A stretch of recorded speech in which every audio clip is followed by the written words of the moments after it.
The Duke of Elmswick noticed the empty plate before he noticed the girl. It sat before her, white and clean and untouched, at a table groaning with roast goose and glazed hams and towers of hothouse fruit, and no footman came to fill it, and no one at the glittering dinner seemed to see that one guest among 20 had been given nothing at all to eat. Gabriel Thorne, Duke of Elmswick, saw everything. It was the habit of a man who had learned young that survival lay in noticing what others missed, and it had made him, in the drawing-rooms of England, a byword for cold, unnerving watchfulness. He had come tonight to the Harcourt table only because Sir Reginald Harcourt held mortgages the Duke wished to buy up, and dull commerce sometimes wore a dinner jacket. He had expected to be bored. He had not expected to spend the whole of the fish course watching a young woman at the far end of the board sit with perfect stillness before an empty plate, her hands folded in her lap, her eyes lowered, while the family who surrounded her ate and laughed and passed the dishes over her head as though she were a chair. She was plainly one of them and plainly not. She had the Harcourt coloring, the dark hair, the fine straight nose, but where the two daughters of the house blazed in silk and diamonds, she wore a gray gown 3 seasons out of fashion, carefully mended at one cuff. Where they chattered, she was silent. Where a servant filled every other glass unasked, hers stood empty, and when at last, timidly, she reached to serve herself a little of the goose, Lady Harcourt's voice cut across the table like a blade. "Prudence, you cannot possibly be hungry. You had bread this morning." A titter from the elder daughter. "We must all make economies, and you eat quite enough as it is. Pass the dish to Colonel Whitmore, there's a good girl, and do try not to make a spectacle." The girl Prudence set down the serving spoon. She did not flush. She did not protest. She simply folded her hands again and lowered her eyes and passed the goose to the colonel, and there was in the smoothness of the motion something that turned Gabriel Thorne's blood cold. She had done it 1,000 times. This was not cruelty visited upon her tonight for the benefit of a guest. This was the ordinary weather of her life. He set down his own fork. "Forgive me, Lady Harcourt," said the Duke of Elmswick, and though he did not raise his voice, the whole table stilled at once, for a duke's quiet is louder than a lesser man's shout. "I do not believe I have been introduced to the young lady at the end of the table, your daughter." A flicker of unease crossed Lady Harcourt's powdered face. "My niece, your grace, Prudence Harcourt, my late brother-in-law's girl. She came to us as a child, an orphan, you understand, and we have raised her out of Christian duty these 11 years. She said Christian duty the way another woman might say a tiresome debt. She is very quiet. You need not trouble yourself with her." "On the contrary," said Gabriel, "I find I am troubled by very little else." He looked down the length of the table, past the goose and the hams and the pyramids of fruit, at the girl in the gray gown who had lifted her eyes at the sound of her own name, and was now looking at him with an expression he could not immediately read, not gratitude, not hope, but a kind of braced and wary astonishment, the look of a creature so long overlooked that being seen felt less like a kindness than a danger. "Miss Harcourt, your plate is empty." The whole table looked at her plate. It was, indeed, empty. Prudence Harcourt opened her mouth and closed it, and Gabriel watched her weigh a lifetime of learned silence against the impossible fact of a duke addressing her directly before her aunt, and he saw the exact moment she decided that she had nothing left to lose. "It is generally empty, your grace," she said. Her voice was low and clear and steadier than her hands. "I find I am not often hungry at my aunt's table." It was said without heat, almost mildly, and it was the most devastating thing Gabriel had heard in a year, because it was true, and everyone at the table knew it was true, and the small frozen silence that followed it was the silence of people caught out. Lady Harcourt's mouth thinned to a line. Sir Reginald cleared his throat and reached for the wine.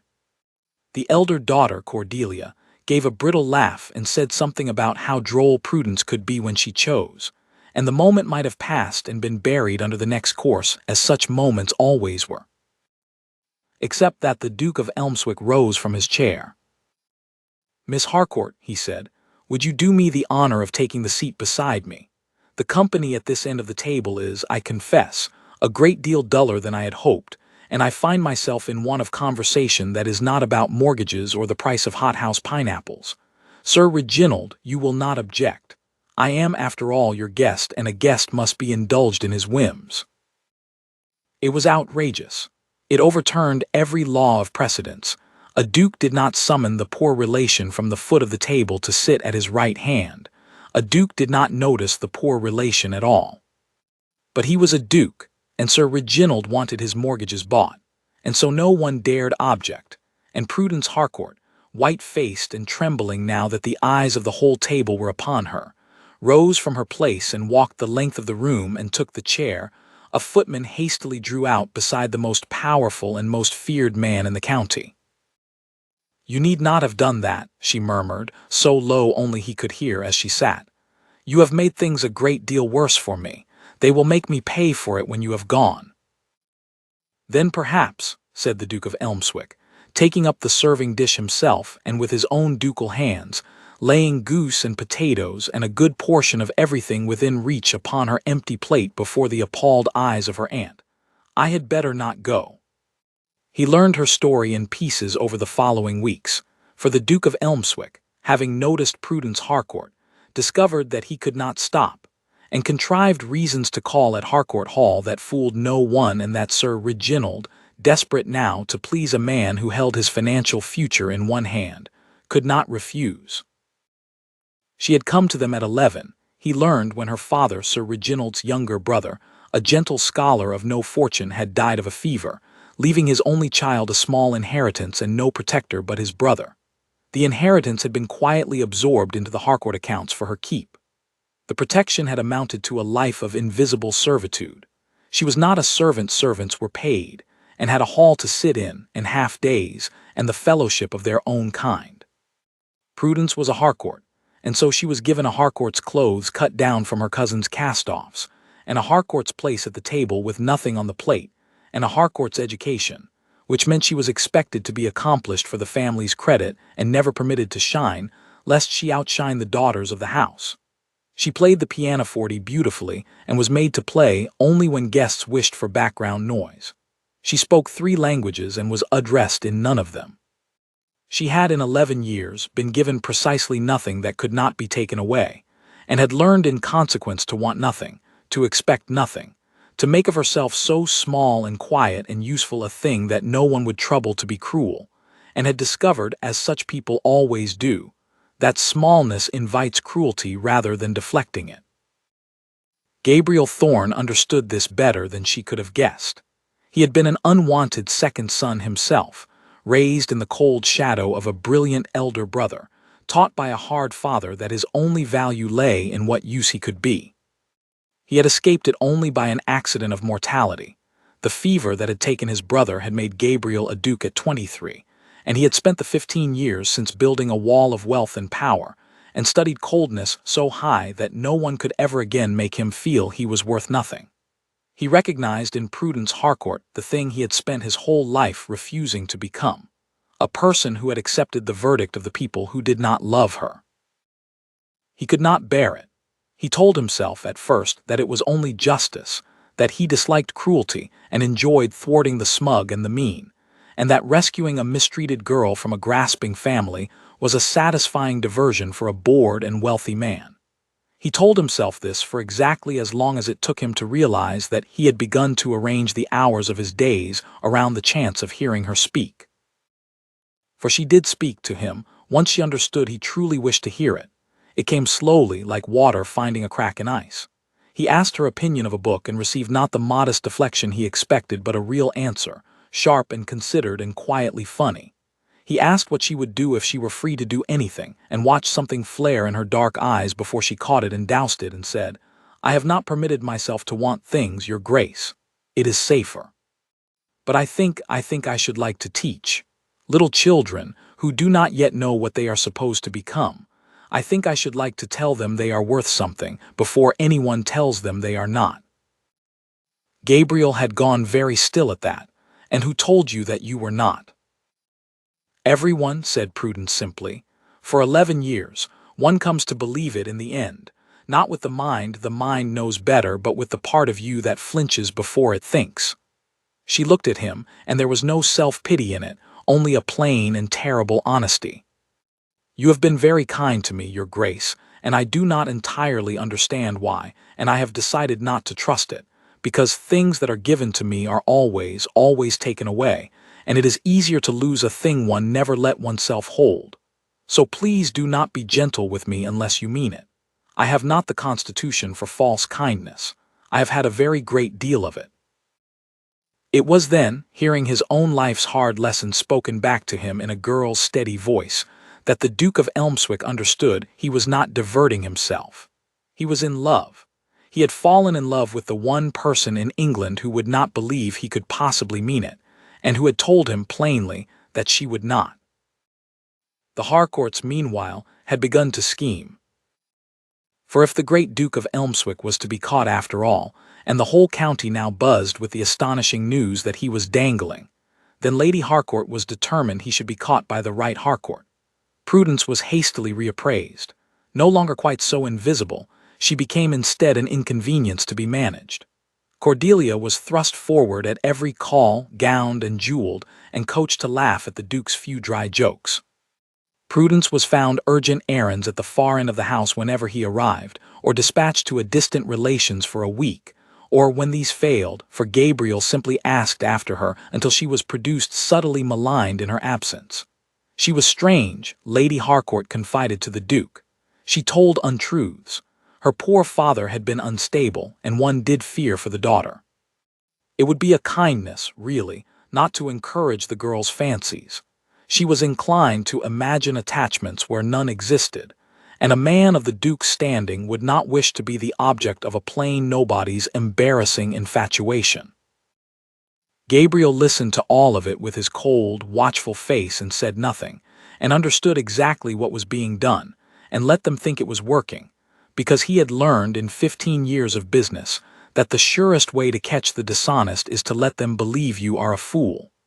There was an afternoon, some weeks before the ball, that decided him past all doubting. He had called at Harcourt Hall on the thin pretext of returning a book, and found the family out, Lady Harcourt and her daughters gone to the milliner in the town, Sir Reginald shut in his study with his creditors, and the house given over, as it always was in their absence, to a stillness Prudence seemed to inhabit like a garment.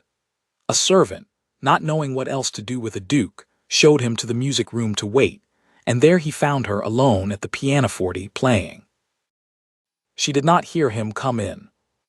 And so, for the first time, Gabriel Thorne heard Prudence Harcourt play as she played only when she believed no one was listening. Not the dull, decorous background music she was permitted before guests, but something else entirely. A great dark cascading thing, difficult and passionate and full of a grief and a longing she never let show in her face, her whole body bent to it, her mended cuffs falling back from wrists that moved over the keys with a mastery that stopped him where he stood.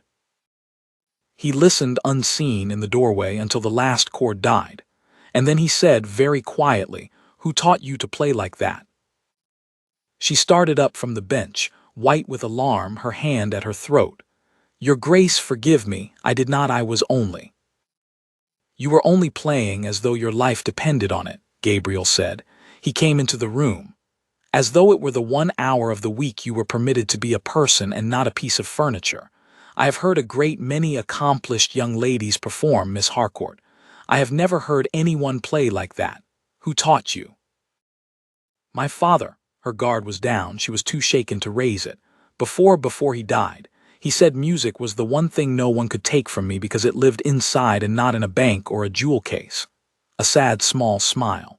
"He was wrong, of course. They took even that. I am permitted to play only what the company finds soothing. If I played as I truly wished, my aunt would say I was showing off, making a spectacle, forgetting my place. So I play like that only when they are all out of the house, which is not often, and I have learned to hear the carriage on the gravel from a long way off, so that I may stop and be dull again before anyone comes in."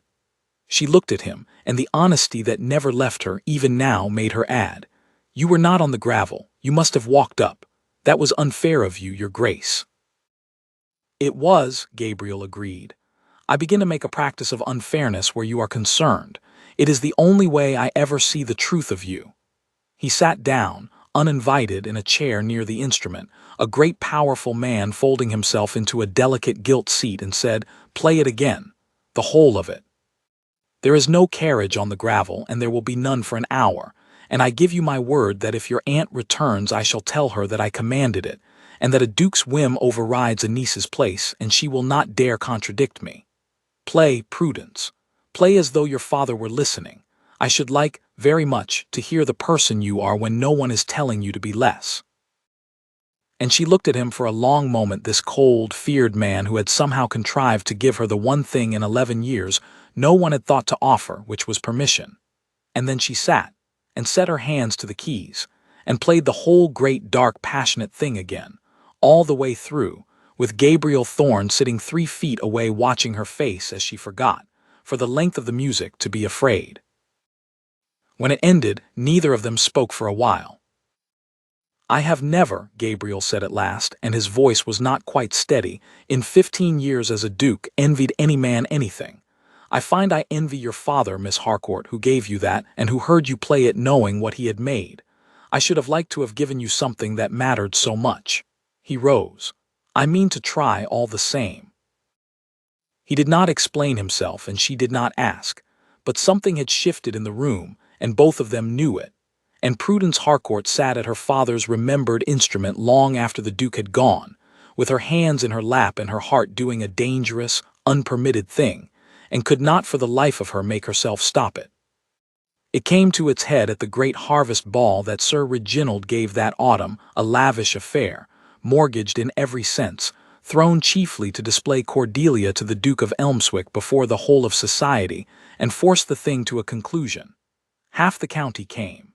The ballroom blazed with 1,000 candles. Cordelia descended the stair in white satin and the Harcourt diamonds, and Lady Harcourt watched the Duke's face for the effect, and Prudence was nowhere to be seen, having been given the task of overseeing the supper arrangements below stairs, in a grey gown, where no one need be troubled by her. Gabriel arrived, greeted his hosts with cold civility, declined to be steered toward Cordelia, and said, into the expectant hush of the receiving line, "I do not see Miss Prudence Harcourt. I had hoped to find her here. I have something of importance to say to her, and I should prefer to say it before witnesses." Lady Harcourt's smile grew fixed. "Prudence is indisposed, your grace. A headache. She keeps to her room. You know how she is delicate and rather too fond of solitude. Now Cordelia has been so looking forward." "Send for her," said the Duke. "Your grace, truly, she is not fit to be seen."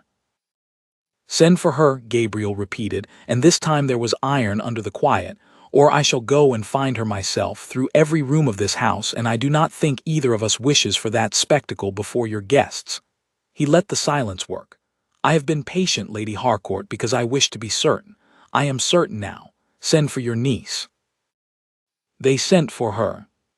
She came up from below stairs in her grey gown with her sleeves pushed back and flour on her hands from the supper pastry, bewildered and afraid, into a ballroom that fell silent as she entered, every jeweled head turning, and she stopped at the foot of the great staircase and looked at the Duke of Elmswick standing in the center of the floor, and Gabriel watched the fear rise in her, the certainty that she had somehow done wrong, that she was to be punished, that being seen had once again brought only danger.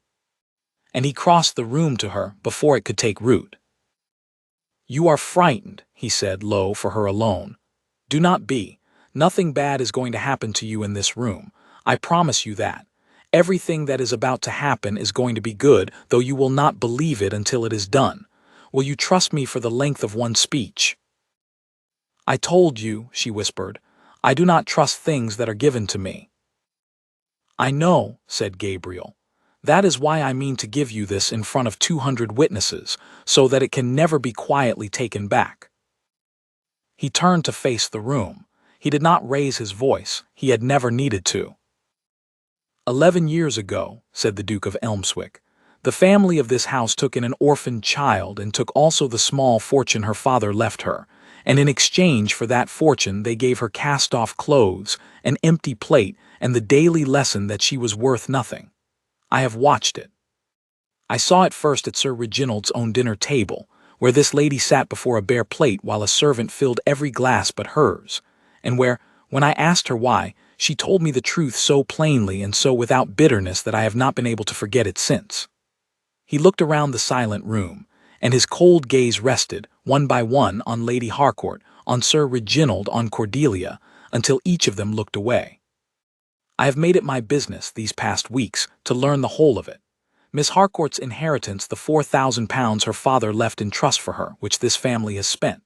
I have engaged lawyers to recover, with interest, every penny, and Sir Reginald has already, this very week, signed the acknowledgment of the debt, in exchange for certain forbearances of my own regarding his mortgages, which I hold. A ripple went through the room. Sir Reginald had gone grey. So Miss Harcourt is not the penniless dependent this family has told you she is. She is an heiress. She always was. They merely spent her money and told her she was a burden. Prudence was staring at him, her floured hands pressed to her mouth. But that, Gabriel went on, and now, for the first time in the memory of anyone present, something warm broke through the cold of the Duke of Elmswick's face. That is only justice, and I did not summon this lady from her kitchen to speak to her of justice.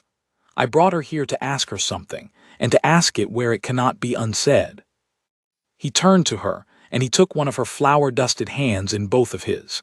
And there, before the whole staring, scandalized, breathless county, the Duke of Elmswick went down on one knee to the girl in the grey gown. "Prudence Harcourt," he said, "for 11 years the people who ought to have cherished you told you that you were nothing. I have spent my own life being told much the same, by people who ought to have known better, and I built myself very cold and very hard so that it could never touch me again, and I thought, until I saw you sitting so quietly before your empty plate, that I had succeeded. I had not. I had only stopped feeling anything at all. You have made me feel again, and it is the most inconvenient and the most precious thing that has ever happened to me. I am not gentle with you because I pity you. I am telling you the truth before witnesses in words that cannot be taken back. I love you. I have never said that to another living soul. I should be honored beyond anything I can name if you would consent to be my wife and my duchess, and never in your life sit before an empty plate again. You need not answer from gratitude. You owe me nothing, but I could not let another day pass without you knowing that there is one person in this world who sees exactly what you are worth, and finds it beyond all price." The ballroom held its breath. Lady Harcourt looked as though she might faint. Cordelia's mouth had fallen open.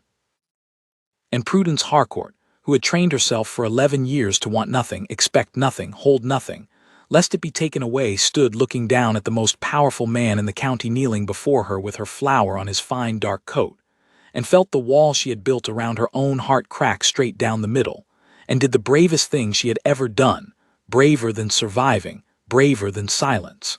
She let herself believe him. "I have imagined attachments where none existed," she said unsteadily, half a laugh and half a sob. "My aunt has said so. I have imagined this whole autumn that a great cold duke might mean it, and I told myself I was a fool because things are always taken away." A tear cut a clean track through the flower on her cheek. "But you are still kneeling. You have been kneeling a very long time in front of everyone on a marble floor, and I find, Gabriel, I find that I believe you." Her voice broke. "Yes, my answer is yes. It was yes the moment you put goose upon my empty plate with your own hands and dared my aunt to say a word. I only did not let myself know it until now." The Duke of Elmswick rose and drew the girl in the grey gown into his arms before the whole of the county, and if any there had come to laugh at the poor relation, they found, to their surprise, that they were not laughing, but that a good many of them, the women especially, who knew more than they ever said of empty plates and swallowed slights, were weeping and applauding, and would tell the story for years. They were married from the Duke's own seat at Elmswick, not from Harcourt Hall, and Prudence walked to her wedding in ivory silk with her recovered fortune settled entirely in her own name, at Gabriel's insistence. "So that you shall always know," he said, "that you are free and that you stay because you choose to and never because you must." The Harcourts were invited, coldly, for the look of the thing, and came, and found themselves seated very far from the head of the table, before plates that were, the Duke saw to it, precisely and pointedly full, so that they might sit through the whole long feast contemplating exactly what they had done. Their mortgages Gabriel did not forgive. He held them quietly to the end of their lives, a leash he never needed to pull, for the mere knowledge of it kept them civil. Cordelia married a curate and learned in time a good deal about economy. In the first months of their marriage, Gabriel came to understand that a wound 11 years in the making does not close in a season, however plain the love laid over it. Prudence, safe at last, warm at last, an heiress and a duchess with a household to command, would still sometimes wake in the gray before dawn braced for a blow, still sometimes hesitate a half-second before helping herself at her own table, still sometimes fold in on herself, small and quiet, when a raised voice carried down a corridor. He never once let it pass unremarked. He would take her hand and say her name and remind her, patiently, 100 times, 1,000, that she was home now, that nothing here would be taken from her, that the flinch was only an old habit and not the truth of things. And slowly, across the seasons, he watched the flinch grow rarer, and the laughter grow easier, and the woman she had never been allowed to become unfold in the safety he had built for her like a garden coming back after a long, hard winter. She surprised him, too, which he had not expected at his age to be surprised by anyone. She was not, once she believed herself safe, meek at all. She had opinions on the running of the estate that were shrewder than his steward's. She took the tenants to heart the way she took her schoolchildren to heart. And she would face down the Duke of Elmswick himself, cold stare and all, when she thought him in the wrong, in a way that not one person in the county would have dared, and that Gabriel found he treasured beyond anything, for it was proof that the frightened silent girl at the empty plate was gone for good, and that the woman who had risen in her place feared nothing, least of all him. Prudence opened her school. It stood in the village below Elmswick, and she taught in it herself 3 mornings a week small children who did not yet know what they were supposed to become, and she told them, everyone, that they were worth something, before anyone could tell them otherwise. The Duke of Elmswick, who had been raised to believe his only value lay in his use, took to slipping into the back of the little schoolroom to watch his wife undo in others the wound that had been done to them both, and thought it the finest work either of them would ever do. He never again let a day pass without telling her, plainly, what she was worth. He had learned the cost of the words unsaid, and Prudence, who had come to him unable to hold a single gift for fear of its being snatched away, learned across the long, warm years of their marriage the thing her aunt's table had tried to teach her was impossible, that some things once given by the right hands are given for keeps. Her plate was never empty again. But it was not the plate that mattered in the end, and both of them knew it. It was that a cold, watchful man had looked down a crowded table full of glittering people, and seen, of all of them, only her, and having seen her had chosen her, and gone on choosing her every day for the rest of his life.